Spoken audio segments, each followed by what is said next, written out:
ओम श्री सरस्वत्यै नमः। नमस्कार। विंशत्यधिकचतुश्शततमी कक्षा। आज का हमारा सूत्र है आंग मर्यादाभिविध्योः 2:113 और इसको अष्टाध्यायी जी में देखते हैं। अथ द्वितीयोध्यायः ये और उसका प्रथम पाद है और इसमें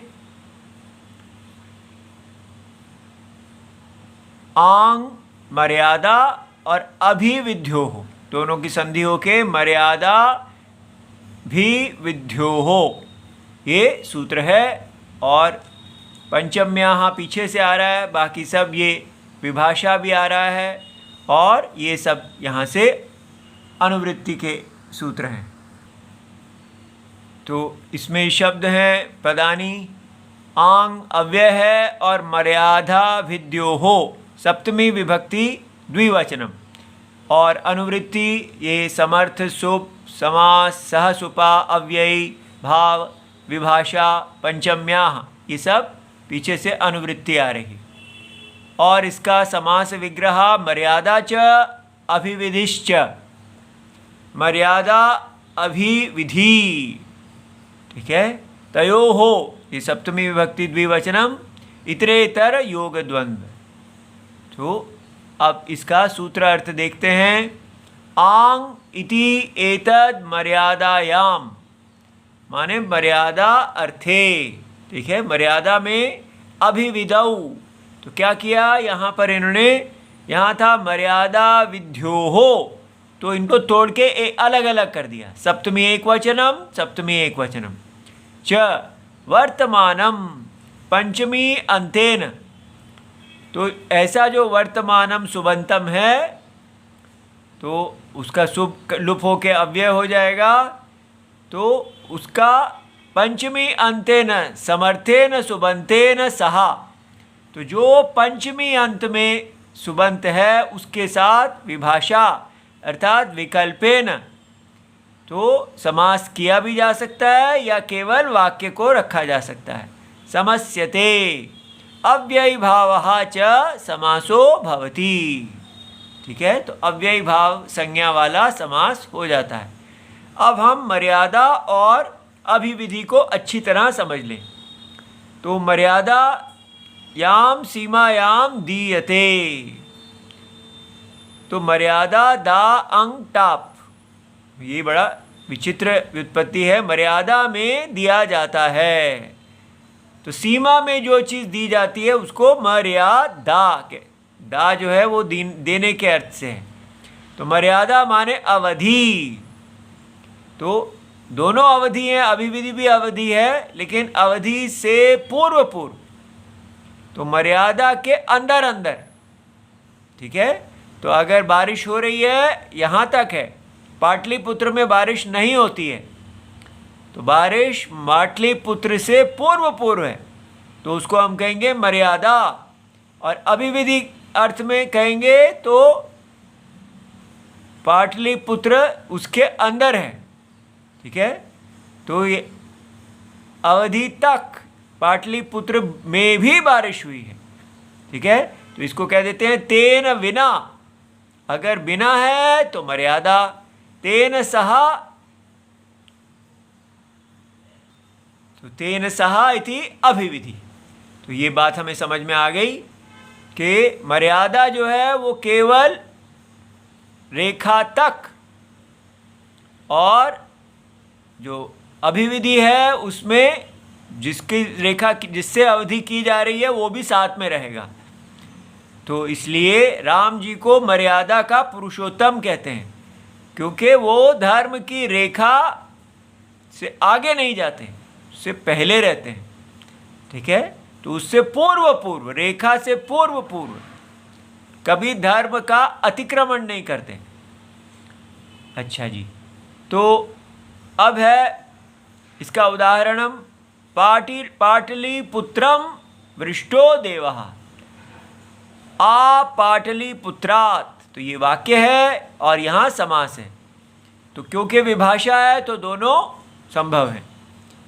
अब ये देखिए ये नपुंसक है, तो आ पाटलिपुत्रम वृष्टो बारिश, तो वर्षा पाटलिपुत्र तक हुई। तो अब अगर पाटलिपुत्र का अर्थात पाटलिपुत्र को छोड़कर पाटलिपुत्र से उससे पूर्व पूर्व वर्षा हुई, ऐसा अगर आप अर्थ करते हैं तो ये मर्यादा का अर्थ हो जाता है। यदि अभिविधि अर्थ विवक्षित हो तो पाटलिपुत्र को व्याप्त करके यहाँ तक, तो ये अभिविधि जो है वो इधर और मर्यादा उससे पूर्व पूर्व। इसी प्रकार उदाहरण है आकुमारम यशः पाणिनेः, तो माने आकुमारात, तो ये पंचमी है। तो सूत्र में कहा है कि पंचमी अंतेन सुबंतेन समस्यते, तो ये समास पंचमी अंत से हुआ है, इसलिए आकुमारम। तो पाणिनि जी का यश बच्चों तक, अगर मर्यादा अर्थ होता तो ये बच्चों में यश नहीं है, बड़ों में ही है। लेकिन अगर हम अभिविधि अर्थ करते हैं तो अर्थात बड़ों और बच्चों में भी फैला हुआ है। ठीक है, ऐसे। अब आपको बताना है कि इसमें कौन सा वाला है, अभिविधि या मर्यादा। आ मुक्ति संसारः, माने आ मुक्ते है, ये पंचमी है, संसार। मोक्ष तक संसार है, माने मोक्ष से पूर्व पूर्व पूर्व जन्म पुनर्जन्म होता है, मोक्ष के बाद पुनर्जन्म नहीं होता।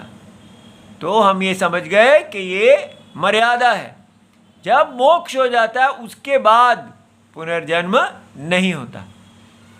इसी प्रकार इति आप्रसादात् अस्याः धेनोः परिचर्या परहा भव, ये रघुवंश के 191 में है। तो कहा गया है कि राजा दिलीप जो हैं वो नंदिनी गाय की सेवा करें, कब तक, जब तक वो प्रसन्न नहीं हो जाते। ठीक है, तो यहाँ पर समास नहीं किया गया, आप प्रसादात। तो मल्लीनाथ लिखते हैं वैभाषिकत्वात्, क्योंकि यहाँ विभाषा है, असमासत्वम, समास नहीं किया गया। अगर किया जाता होता तो यहाँ अप्रसादम हो जाता।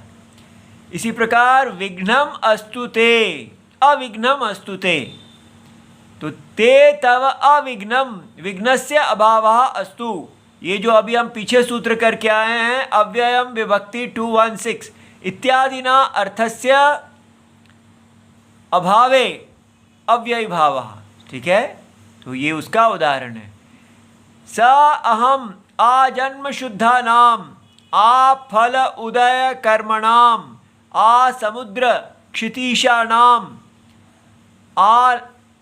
आनाक रथ वर्तमानाम, ऐसा रघुनाम अन्वयम वक्षे।